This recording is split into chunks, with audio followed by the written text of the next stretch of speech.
Hello guys, good morning to all of you. Thank you so much for watching and listening my video. So today I would like to share with you the beautiful creation of God. So before we proceed to watch the beautiful creation, let us pray a prayer to the Holy Spirit for the creation. Let us begin in the name of the Father, and of the Son, and of the Holy Spirit. Amen. O Holy Spirit, you hovered over the deep at the dawn of creation. You fashioned time and space itself in the initial magnificent flaring forth. You breathed life into all beings, and you continue to dwell and work in all creation to sustain that life. Be with us now at this critical moment of our history. Open our ears to the cry of the earth, suffering the effects of human exploitation and unbridled consumption. Open our ears to the cries of our brothers and sisters living in the midst of extreme poverty and hunger. Give us a deeper awareness that we are part of all that you have made, that we are intimately connected to all that has been, all that is, and all that will be. Grant us a spirit of awe and wonder as we contemplate the marvels of your creation, recognizing and giving thanks for your presence, your hidden presence, O God in heaven, and you are around us. Give us a deep respect for all life and help us to renew our commitment to foster life wherever we are. Give us the courage to denounce all that disfigures your creation and to commit fully to caring for our earthly home and for all the created beings we share it with. May we live lives characterized by compassion and service, and we may embody your love in our relationship with one another and with this beautiful creation you've made for us. Amen.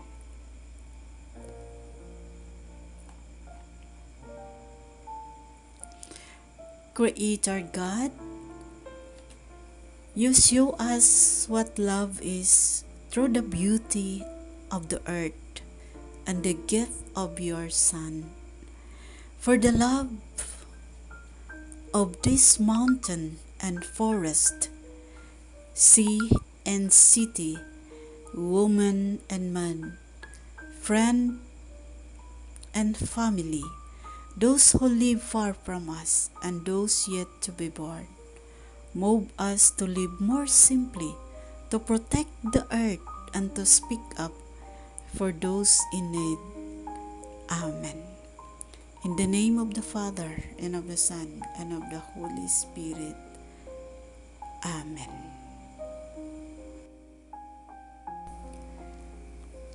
So sharing with you now my personal reflection, and my references is from the reflection of some Bible expertise. So God has given two roles to humanity regarding creation. So exercising both dominion and stewardship over the earth. Our understanding of dominion is that it is not unlimited, but it is intended to ensure creation's functions properly, thereby accomplishing God's purposes. Stewardship is particularly connected with caring appropriately for creation. So as Christians, we believe we understand something unique about our world, since we know its creator so intimately. So who is the creator? The creator is our God the Father. But in the New Testament, Jesus is our creator and Lord over the earth. And we cannot separate our relationship to Jesus Christ from how we act in relation to what He has made.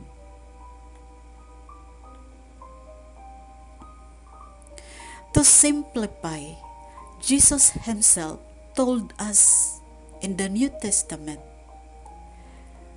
that to know me, you know also my Father in heaven. Because Jesus said Himself, I am with the Father, and the Father is in me. So Jesus and the Father is only one. So Jesus is reconciling all things to Himself, including all creation, thereby signaling creation's eternal importance to our lives. Jesus commands us to care for this creation that the Father has created.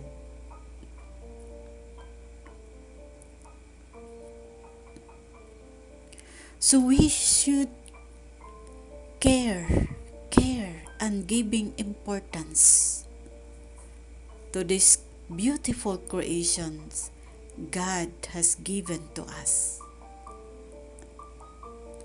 So people whose actions knowingly or inadvertently harm the least of this arrest the wrath of the Creator and Judge of all things. Caring for creation is a relational act. Intimately, we are connected always to our relationship with Jesus Christ, our relationship with others, and especially our responsibilities in the shared ministry of reconciling all things that Jesus Himself has started when He died on the cross. So caring for creation is an act of the mind and will.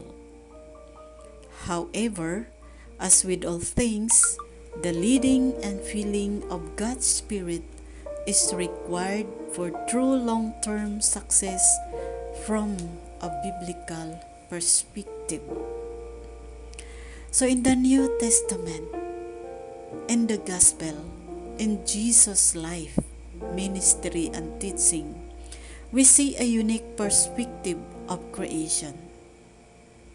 So not only does the Bible see, Jesus, again, is also our Creator and our Lord.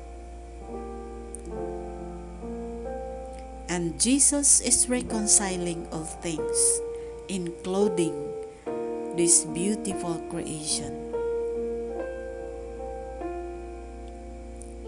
Jesus instructs that we need the indwelling of the Spirit to accomplish the good works He is prepared for us in this creation.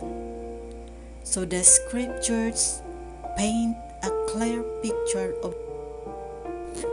So before we end this video, let me share with you our readings for today. The first reading, today is Sunday, October 13, So our first reading is taken from the Wisdom of Solomon, chapter 11, verse 22, chapter 12, verse 2. For the entire world lies before you, just enough to tip the scales, a drop of morning dew falling on the ground.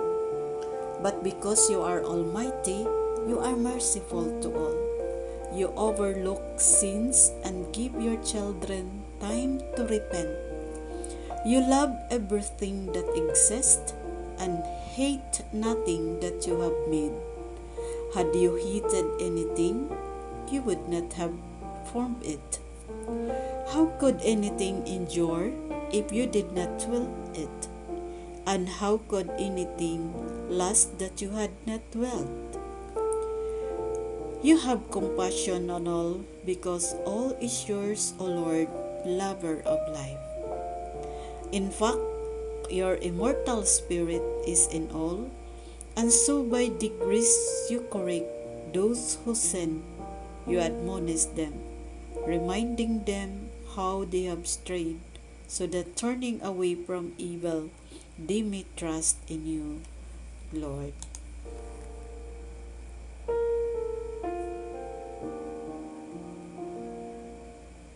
The words of the Lord. Thanks be to God.